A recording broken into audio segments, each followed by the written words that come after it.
if I told you the most electric story in NBA history? The biggest story in sports. New York Knicks, Jeremy Lin. Jeremy Lin. Everyone's talking about Jeremy Lin. Jeremy Lin is trending. Didn't start with LeBron, Steph, or Kobe, but with a kid sleeping on his brother's couch, praying not to get cut. Jeremy, who grew up in the Bay Area from Palo Alto and started his NBA. In February 2012, Jeremy Lin was this close to being out of the league. No contract, no fame, no guarantees. His own agent said, if you don't play well tonight, this might be your last game in the NBA. 14, Lin to the basket, reverse slam, he cuts it in. Hours later, he would drop 25 points and trigger a movement that exploded across the world. This is not just a story of Linsanity. This is about how the most unlikely player in modern basketball history became a global phenomenon, and why it only lasted a moment. With the play, I think it was Lin, not Shumpert. Novak for three, puts it in. Poorly as they... What makes Linsanity so unforgettable isn't just the stats, it's that it happened in the media capital of the world, in Madison Square Garden, under the brightest lights imaginable. It's about timing, culture, and a perfect storm that elevated one man into a myth almost overnight. By Petro, gets to the rim, count it, and a foul. Obviously not completely spent. Section 1, the forgotten kid. Jeremy Lin had always been overlooked by scouts, coaches, even by his own parents.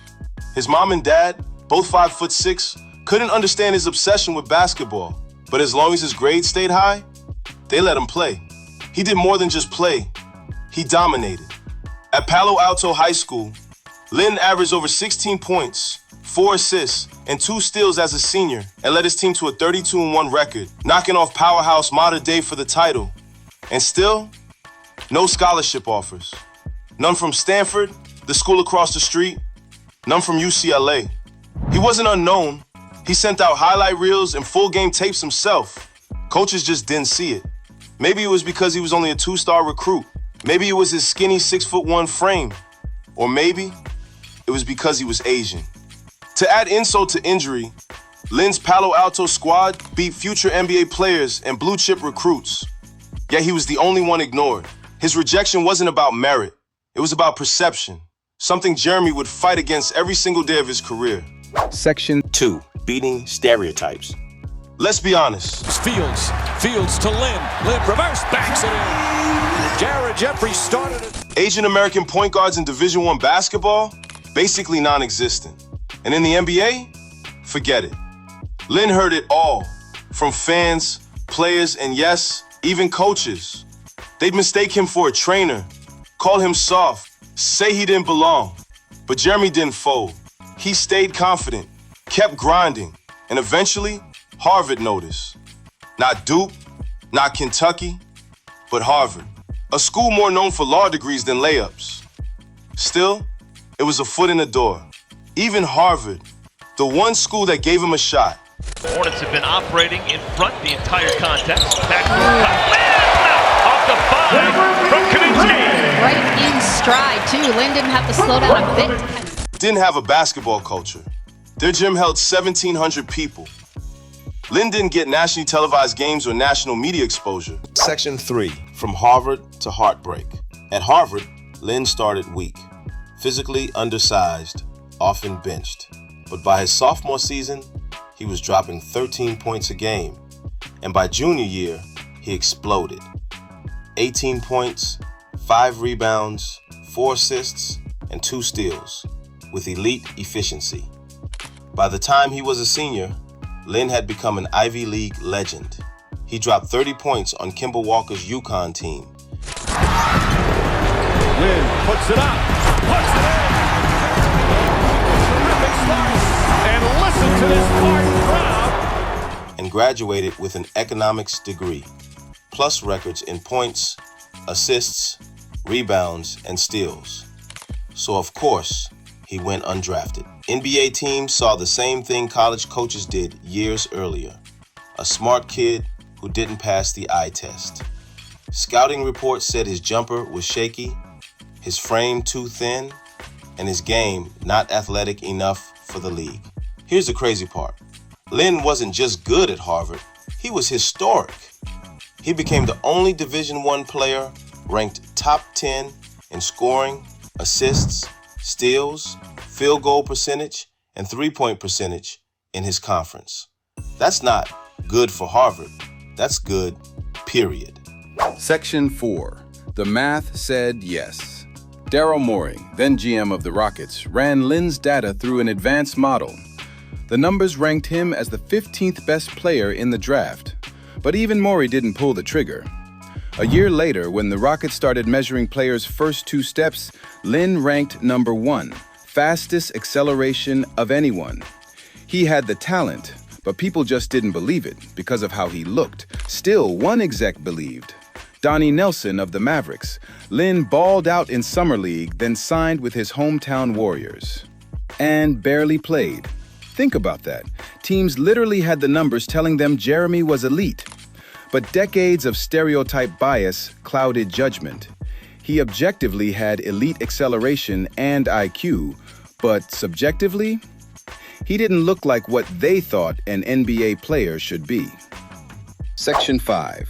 2 waivers and a couch. Lin bounced from the Warriors to the Rockets, who waived him.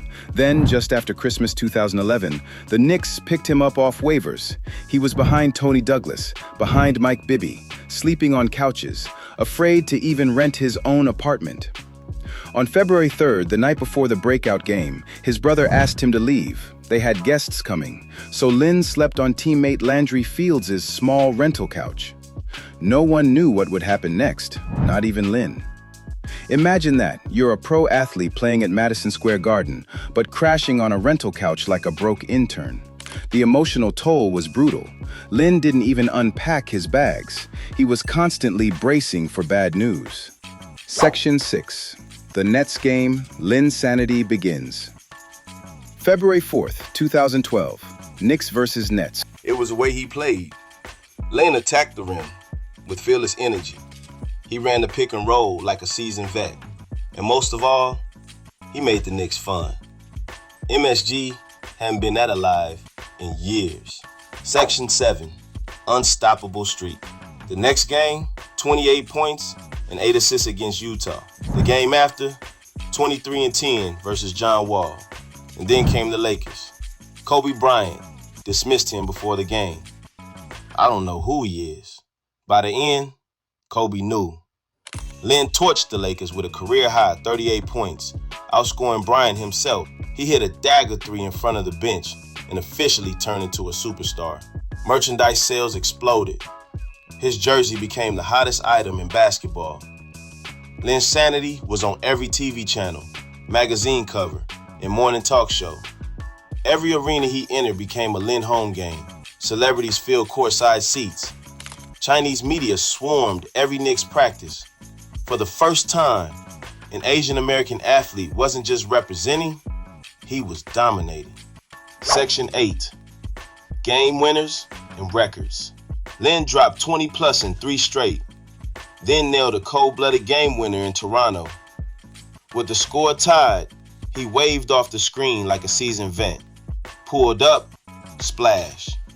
Fans lost their minds. Lin followed it up with double-doubles, steals, hustle plays, and passion, leading the Knicks to 7 straight wins and a 10-3 record in February. He averaged 22 points, 9 assists, and 2.3 steals that month. And just weeks earlier, nobody even knew his name. The Raptors crowd on Canadian soil gave him a standing ovation. Jeremy Lin became the first player in NBA history to score at least 20 points and 7 assists in his first 5 starts. Let that sink in. Not Magic, not MJ, Jeremy Lin. Section 9, the fall. But every fairy tale has an end. After a disappointing team record, the Knicks fired D'Antoni and brought in Mike Woodson. The offense changed. Fewer pick and rolls, less space for Lin. Then he tore his meniscus and missed the rest of the season. Still, in 26 games, Lin averaged 18.5 points and 7.6 assists.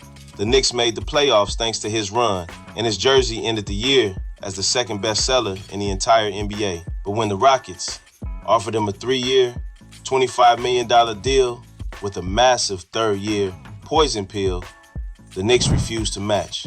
Just like that, the insanity in New York was over. Some fans blamed the Knicks for letting him go. Others blamed the business. But one thing was clear. Section 10, Legacy. Jeremy Lin had solid years in Houston, averaging 13 and 5 as James Harden's sidekick. Bell drives on him, inside, lays, flips it up. Chandler keeps it alive. Lin has to put it up. Bang! A three-pointer as the shot clock. He bounced around the league, eventually winning a ring with the Raptors in 2019, becoming the first Asian American to win an NBA championship. Injuries caught up, and Lin retired from the NBA at 30. He's still playing overseas today, in China and Taiwan, where fans revere him as a legend. But no stat, no contract, no ring compares to what he did in February 2012. Lin shattered stereotypes. He carried the hopes of millions, and he inspired an entire generation, especially young Asian hoopers, to believe they could belong. Even today, you'll find young guards in high school gyms across the US rocking number 17 jerseys. He didn't just change a few games, he changed perception. In a sport where very few people look like, Jeremy Lin proved that talent sees no race. Jeremy Lin on the drive, right to the basket.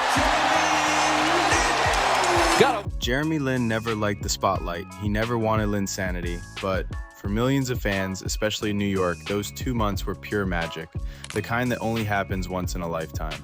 We'll probably never see anything like it again. So whether you're a diehard Knicks fan or just someone who loves an underdog story, Jeremy Lin's rise will always be remembered as one of the craziest, most inspiring months in NBA history. If you like this video, check out our deep dive on the rise of Yao Ming or the most dramatic NBA trades that almost happened. Subscribe for more stories that go way deeper than box scores. Thanks for watching, and remember, sometimes all it takes is one chance.